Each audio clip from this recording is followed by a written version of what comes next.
Hello' friends, happy new ইয়াৰ 2025। আজি আমি আহিলোঁ হনুমান মন্দিৰলৈ নতুন বছৰ হিচাপে। আজি হৈছে 1 জানুৱাৰী। এয়া আমি হনুমান মন্দিৰত আহিছোঁ।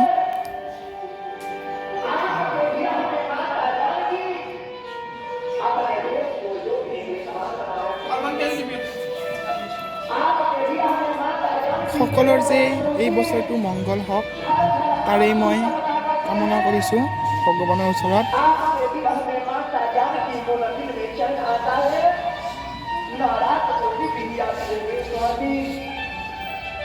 इसलिए जितना जल्द हो सके सारे मंत्र फलों को एकत्रित करके अपने भुजाओं के बल से राक्षसों पर आक्रमण करके राक्षसों पर विजय प्राप्त करके सीता माता को वापस लाया जाएगी प्रभु, नहीं तो माता जानकी जीवित नहीं बचेगी।